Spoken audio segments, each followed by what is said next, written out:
اعوذ باللہ من الشیطان الرجیم بسم اللہ الرحمن الرحیم الحمد للہ رب العالمین والصلاة والسلام علی اشرف الانبیاء والمرسلین وآلہ الطیبین الطاہرین۔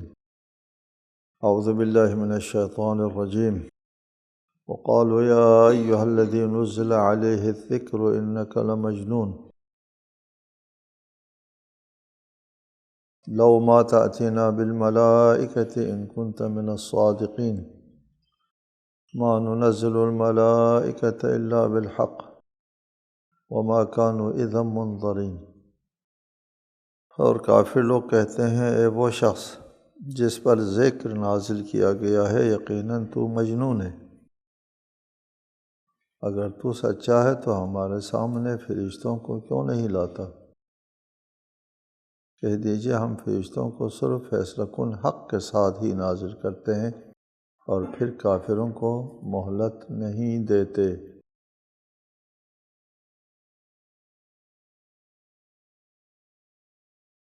مشرکین اور منکرین ہمیشہ رسالت مآب کے خلاف متعدد الزامات عائد کرتے تھے، تہمتیں لگاتے تھے۔ کبھی آپ کو ساحر کہا ان لوگوں نے، کبھی مجنون کہا، کبھی کاہن کہا، کبھی داستان گو کہا، یہ اگلوں کی داستانیں سنانے والا۔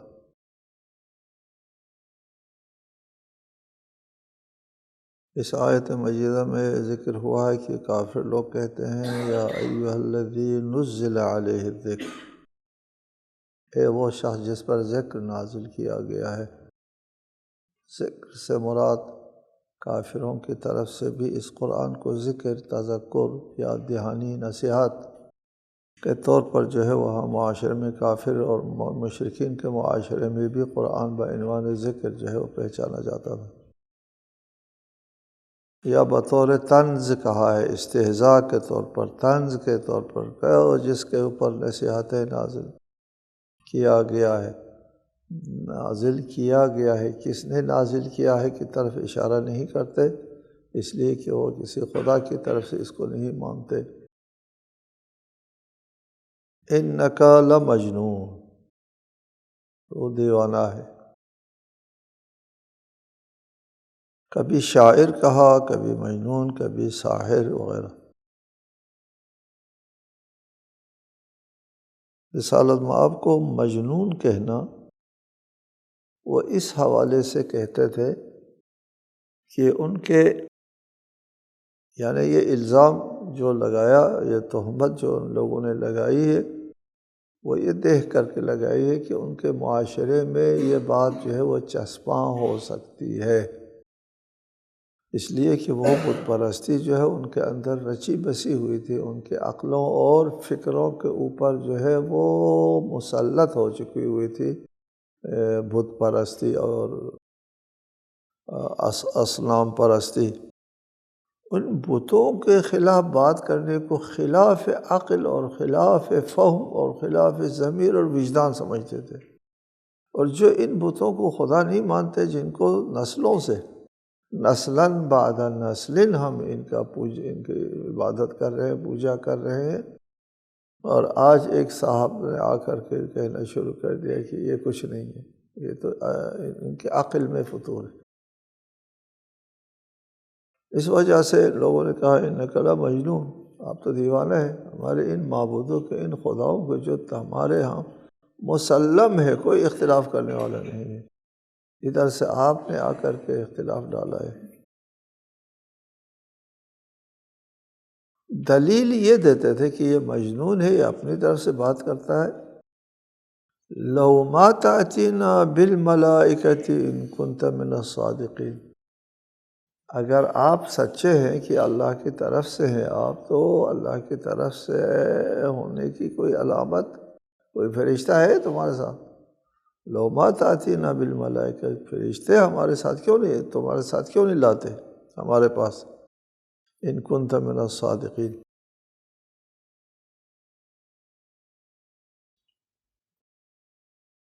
پوری تاریخ میں مشرکین کا یہ رویہ رہا یا طرز تفکر رہا ہے کہ وہ انسان کو اور بشر کو اللہ تعالیٰ کی نمائندگی کا اہل نہیں سمجھتے تھے کہ ایک بشر ہم جیسا بشر کھاتا پیتا ہے اور بازاروں میں گھومتا ہے، وہ اللہ کا نمائندہ نہیں ہو سکتا۔ اگر اللہ کی نمائندگی کر سکتا ہے تو وہ فرشتے کر سکتے ہیں۔ تو یہ اگر اللہ تعالیٰ کی طرف سے نمائندگی کرتا ہے تو کوئی فرشتہ ساتھ ہونا چاہیے، خود انسان کو ہم رسول نہیں مانتے۔ پوری تاریخ میں لوگوں نے انسان کو اور اللہ کی طرف سے نمائندگی کے لیے اہل نہ سمجھا، اللہ کی طرف سے پیغمبری کے لیے اہل نہیں سمجھا، لیکن یہی دماغ، یہی ذہن جو ہے وہ پتھروں کو معبود کے لیے اہل سمجھتے ہیں۔ ان کے عقلوں کے وہ دیکھو صورت دیکھے کہ وہ پتھروں کو معبود کے اہل سمجھتے ہیں کہ پتھر معبود ہو سکتا ہے، انسان اللہ کا نمائندہ نہیں ہو سکتا، جبکہ معبود ہونا بہت بڑی بات ہے نمائندہ ہونے کے بنسبت۔ نمائندہ ہونا تو یہ ہے کہ اللہ تعالیٰ کا فرمان پہنچانا لوگوں تک، اللہ کے اور لوگوں کے درمیان میں ذریعہ اور وسیلہ بننا، اللہ کی بات لوگوں تک پہنچانا ایک ذریعہ اور وسیلہ بننا ہوتا ہے۔ اللہ تعالیٰ کی طرف سے آنے والے پیغام کا لوگوں کے تک پہنچانے کے لیے انسان ذریعہ نہیں ہے، اور اپنی خواہشات جو ہے وہ اللہ تک پہنچانے کے لیے پتھر ذریعہ ہے۔ یہ ان کا طرز تفکر ہے۔ وہ پتھروں کو کیوں پوجا کرتے تھے؟ پتھروں کو ایسے پوجا کرتے تھے کہ یہ جو ہے اللہ کے ہاں ہماری سفارش کریں گے، وسیلہ بن جائیں گے اللہ کے ہاں، اللہ راضی ہوتا ہے ان کی پوجا پاٹ کرنے سے، اور ان کے ہاتھ میں تدبیر امور ہے، ہماری زندگی جو ہے وہ انہی کے ہاتھ میں ہے، اس لیے وہ ان کا پوجا کرتے ہیں۔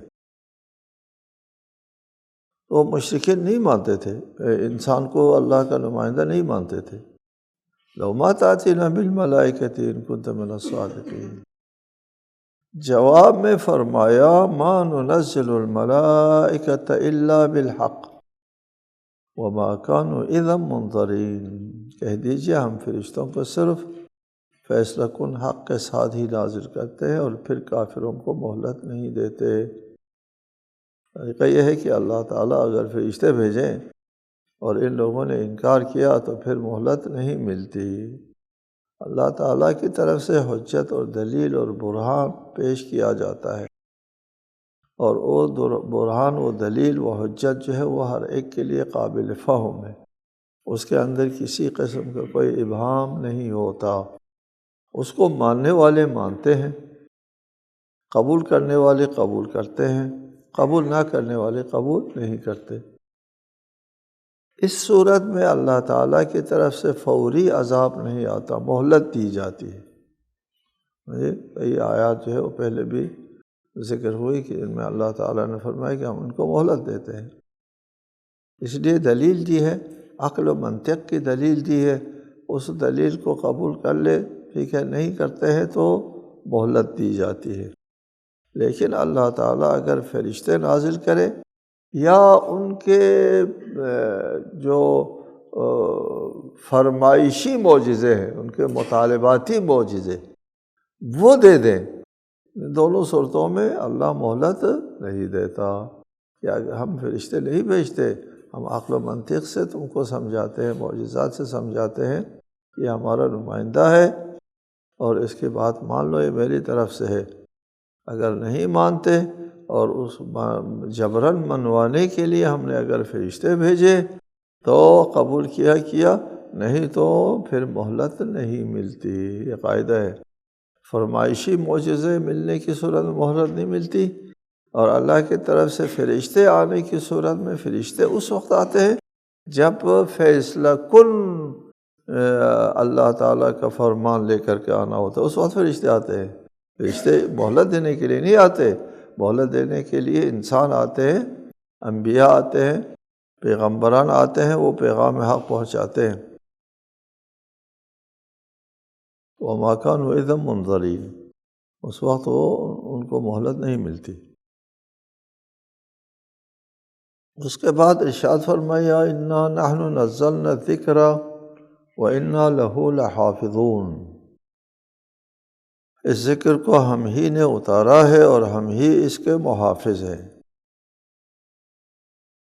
مشرکین نے کہا ہے کہ یا ایھا الذی نزل علیہ الذکر، جس پر ذکر نازل ہوا ہے کہ وہ مجنون ہے، یہ تم نے خود اپنی طرف سے گھڑ لیا ہے، اور اس گھڑی ہوئی باتیں جو ہے وہ چند دن چلے گی اور پھر اس کے بعد اس کو نیست و نابود ہونا ہے۔ اس آیہ مجیدہ میں فرمایا کہ اس ذکر کو ہم نے نازل کیا ہے اور ہم ہی اس کے محافظ ہیں، یعنی قرآن کو ہم نے نازل کیا ہے اور اس قرآن کے ہم ہی محافظ ہیں۔ اللہ تعالیٰ نے اس آیہ مجیدہ میں یہ اعلان فرمایا کہ جس طرح ہم اس کے نازل کرنے والے ہیں، بالکل اسی طرح ہم ان کے حفاظت کرنے والے بھی ہیں۔ قرآن کی حفاظت اللہ تعالیٰ نے جب اپنے ذمہ لیا ہے تو پھر اس قرآن کے لیے کسی قسم کی دست درازی جو ہے اس کے اوپر ممکن نہیں ہے۔ یہ قرآن محفوظ ہے، چنانچہ آسمانی کتابوں میں وہ واحد قرآن ہے جو حرف بحرف، یدن بیدن، نسلاً بعد نسل ہم تک پہنچا ہے بغیر کسی تغیر اور تبدیل کے۔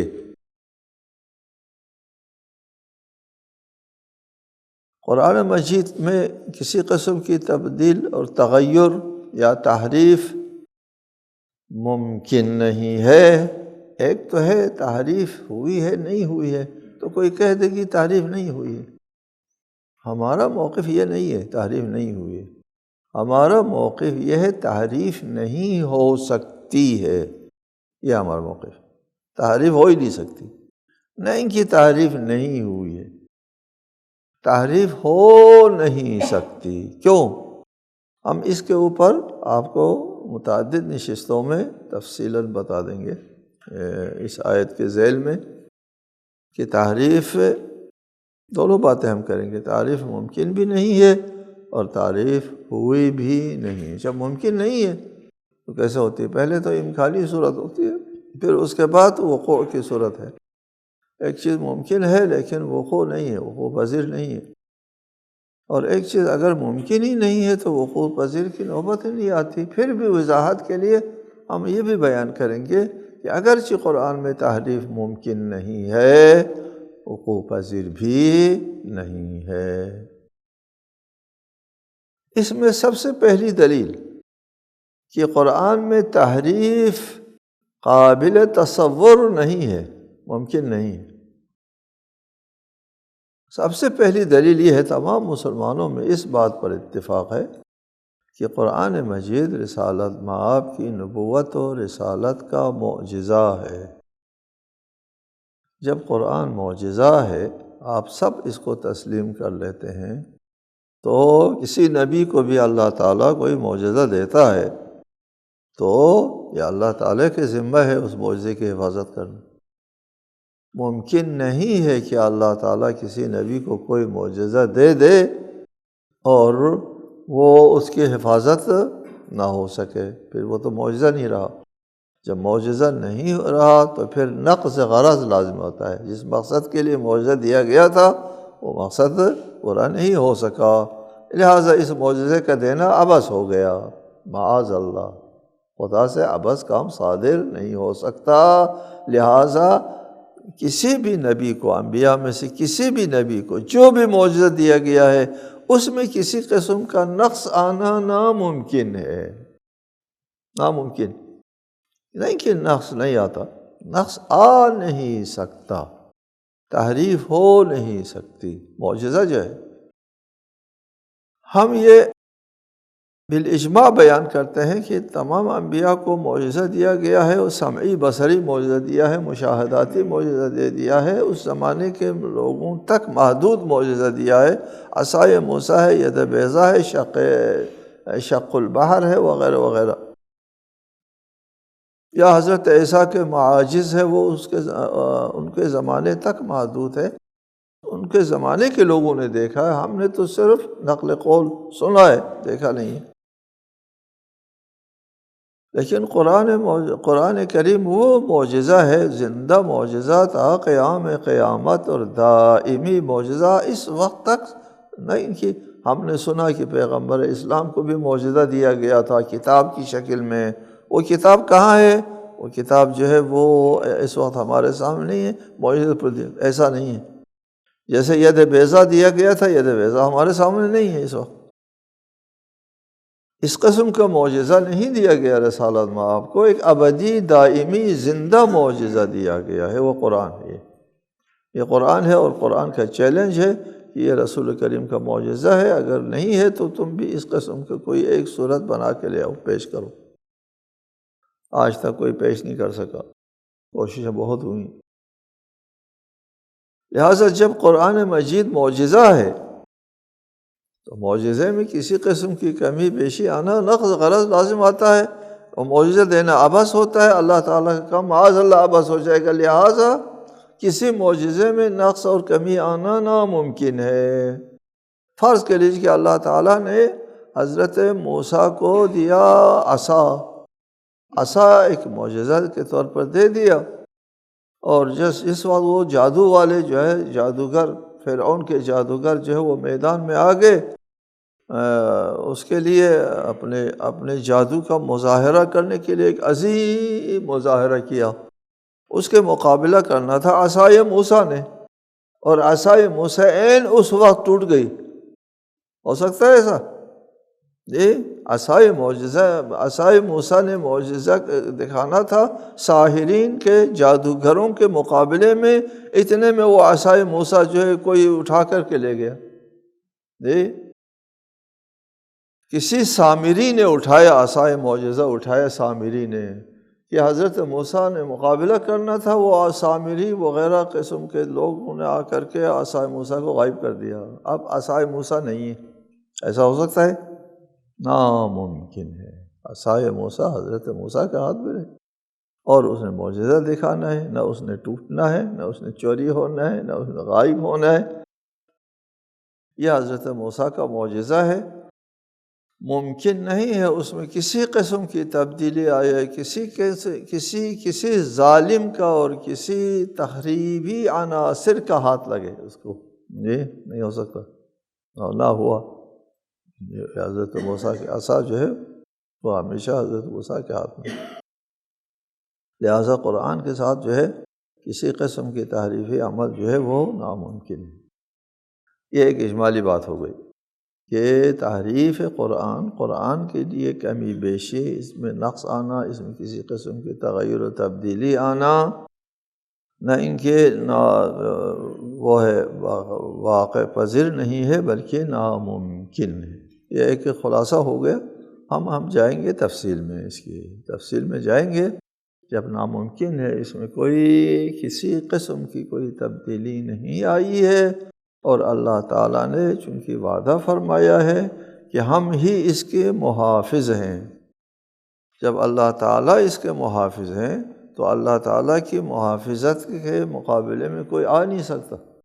پہلی دلیل تو یہ ہوئی کہ یہ قرآن معجزہ ہے، معجزہ میں کمی بیشی تغیر و تبدل ناممکن ہے۔ دوسری بات، اللہ تعالیٰ کا وعدہ ہے ہم اس کی محافظت کرنے والے، اگر اس کی محافظت نہیں ہو سکی تو اللہ تعالیٰ کا عاجز ہونا لازم آئے گا، کہ اللہ نے کہا تھا میں محافظت کروں گا، بالآخر اللہ اس کی محافظت نہیں کر سکا، معاذ اللہ۔ یہ بھی ممکن ہے؟ یہ بھی ممکن نہیں ہے۔ بس تحریف ممکن نہیں ہے، نہ وقوع پذیر نہیں، ممکن نہیں۔ یہ اجمال ہے، اس کی تفصیل یہ ہے کہ ہم آپ کو چند نشستوں میں اس کی تفصیل بتائیں گے کہ قرآن مجید اللہ تعالیٰ کی طرف سے قلب رسول پر نازل ہوتا ہے، قلب رسول پر۔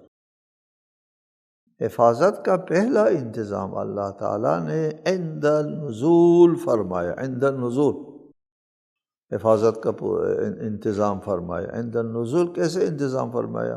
ٹھیک ہے، اللہ تعالیٰ نے جبرائیل کو بتا دیا، جبرائیل نہیں بھول سکتا، فرشتہ ہے نہیں بھولتا، اور جبرائیل لے آئے، راستے میں کوئی گڑبڑ ہو جائے، وہ جنات بنیات وغیرہ کے مقابلے وہ چوری بوری کر کے ادھر ادھر لے جائے، نہیں۔ اس میں بھی ایک آیت موجود ہے، قرآن مجید نے کہا کہ ہم محافظوں میں محافظت کے ساتھ جو ہے اس کو قلب رسول تک پہنچا دیتے ہیں۔ یہ بھی کوئی قابل بحث بات نہیں ہے کہ جبرائیل امین اس لیے کہا، جبرائیل کو جبرائیل امین کہتے ہیں، جیسے اللہ تعالیٰ نے وحی فرمائی، اس وحی کو من عن رسالت مآب کے قلب میں نازل کی۔ اسی بات قلب رسالت مآب پر نازل ہونے کے بعد، یا رسالت مآب کو جو پڑھانا ہوتا ہے، قرآن اللہ تعالیٰ کو پڑھانا ہوتا ہے، سمجھانا ہوتا ہے، سمجھانے کے بعد رسالت مآب بھول جائے، یہ ادھر کوئی اشتباہ آخر رسالت مآب نہیں لوگوں کو بتانا ہے۔ یہ دوسرا مرحلہ، پہلا مرحلہ جبرائیل، اس کو جبرائیل امین ہے، وہاں کوئی خطرہ نہیں کہ اللہ تعالیٰ اور پیغمبر کے درمیان میں کوئی گڑبڑ ہو جائے۔ اور دوسرا مرحلہ یہ ہے قلب رسول پر نازل ہونے کے بعد رسالت مآب بھول جائے یا کوئی غلطی کر جائے، اس کا بھی امکان نہیں ہے۔ محافظت کے یہ اللہ تعالیٰ کے انتظامات کا ذکر ہے کہ اللہ نے محافظت فرمائی ہے قلب رسول پر نازل کرنے کے بعد۔ کیا محافظت فرمائی ہے؟ پہلے آپ کو بتایا ہے کہ وحی جب قلب رسول پر نازل ہوتی ہے، وحی کی آواز کو رسول سنتے ہیں، وحی کے الفاظ کو رسول سمجھتے ہیں، درک کرتے ہیں، وہ ان حواس سے نہیں کرتے۔ یہ آپ کو پہلے بھی کئی بار پڑھایا ہے، ان حواس سے نہیں کرتے۔ یہ حواس تو ہمارے پاس بھی ہے، باقی انسانوں کے پاس بھی ہے، ان حواس سے نہیں کرتے۔ وحی کا فرشتہ جب رسالت مآب کے پاس نازل ہوتا تھا، اور فرشتے کی آواز دوسرے لوگ جو ساتھ بیٹھے ہوئے نہیں سنتے تھے، اگر اس آواز اس ذریعے سے سننا ہوتا تو دوسرے لوگ بھی نہیں سنتے تھے، صرف وہ آواز رسالت مآب سنتے تھے۔ رسالت مآب کے کان نہیں سنتے تھے، رسالت مآب کا وجود سنتا تھا، پورا وجود۔ اس لیے قلب کی تعبیر کی ہے کہ ہم اس کو قلب رسول پر نازل کرتے ہیں۔ قلب کس کو کہتے ہیں؟ وہ مرکزی نقطے کو کہتے ہیں جو انسان کے لیے سب کچھ وہی باقی قلب و سمع و بصر وغیرہ حتیٰ عقل اور خرد تک اس کا مال ہے، اس مرکزی نقطے کا، اس کو قلب کہتے ہیں۔ اس مرکزی نقطے کے اوپر قلب وجود پر، قلب وجود رسالت مآب کی ذات بابرکت ذات کے قلب پر، نہ جسم کا قلب، ذات کا قلب۔ قرآن قلب رسول کے اوپر نازل ہوتا تھا، رسالت مآب کے عین وجود پر قرآن نازل ہوتا تھا۔ یہاں پھر شک کے لیے گنجائش نہیں رہتی تھی کہ یہ کس کی طرف سے ہے۔ کسی نبی کے لیے بھی وحی نازل ہوتی ہے قلب کے اوپر، جس کو اللہ تعالیٰ نے فرمایا سنقرئک فلا تنسیٰ، ہم آپ کو پڑھائیں گے تو آپ نہیں بھولیں گے۔ انسان بولتا ہے، وہ سمعی باقی حواس کے ذریعے کوئی چیز اگر اخذ کی ہے تو اس کو بھولتا ہے، اور اگر تکویناً وجود کے اندر اس کو ثبت کر دیا ہے، وجود کے اندر ثبت کر دیا، فراموشی کا سوال پیدا نہیں ہوگا۔ وجود کا حصہ ہو گیا، قلب کا حصہ ہو گیا، اور رسالت مآب کے ذات مبارک کا جو مرکزی نقطہ ہے اس کا حصہ ہو گیا، فلا تنسیٰ، وہ بھول نہیں سکتے۔ دیکھو محافظت کا کتنا زبردست انتظام ہے، سنقرئک فلا تنسیٰ۔ اس مرحلے میں اللہ تعالیٰ نے یہ ضمانت فراہم کی ہے کہ جب قلب رسول کے اوپر قرآن نازل ہوا ہے تو قلب رسول میں قرآن اترنے میں کوئی گڑبڑ ہونے کا احتمال نہیں ہے، نہ قلب رسول کے سمجھنے میں گڑبڑ کا احتمال ہے، اور نہ حفظ کرنے میں نسیان کا کوئی امکان موجود ہے، نسیان کا امکان موجود نہیں ہے۔ یہاں تک ضمانت ہو گئی، اللہ تعالیٰ کی طرف سے قرآن نازل ہوا قلب رسول میں، اور قلب رسول میں آنے کے بعد قرآن محفوظ ہو گیا، یہ قلب رسول تک قرآن محفوظ ہو گیا۔ اور اس میں جب قرآن نازل ہوتے تھے تو اس وقت اللہ تعالیٰ نے فرمایا تھا اس کو حفظ کر کے جمع کر کے منظم کرنا، ثبت کرنا، مدون کرنا، یہ ہمارے ذمہ ہے۔ یہ بھی اللہ تعالیٰ نے، یہ تو بعد کا مرحلہ ہے، ابھی ہم اس مرحلے میں نہیں آئے، ہم مرحلے وحی میں ہیں کہ قلب رسول کے اوپر قرآن نازل جب ہوا تو قلب رسول میں محفوظ ہو گیا قرآن، یہاں تک کسی غزن یا کسی کی دسترسی کے لیے کوئی امکان و صورت نہیں ہے۔ اب آگے مرحلہ آتا ہے قلب رسول سے لوگوں تک قرآن کا منتقل ہونا، اس کے لیے کیا انتظام ہوا، کس طرح اس قرآن کو قلب رسول سے امت کی طرف منتقل کیا، اور اس کے لیے کیا ضمانت فراہم ہوئی، اس کو ہم آئندہ نشستوں میں بیان کریں گے انشاءاللہ۔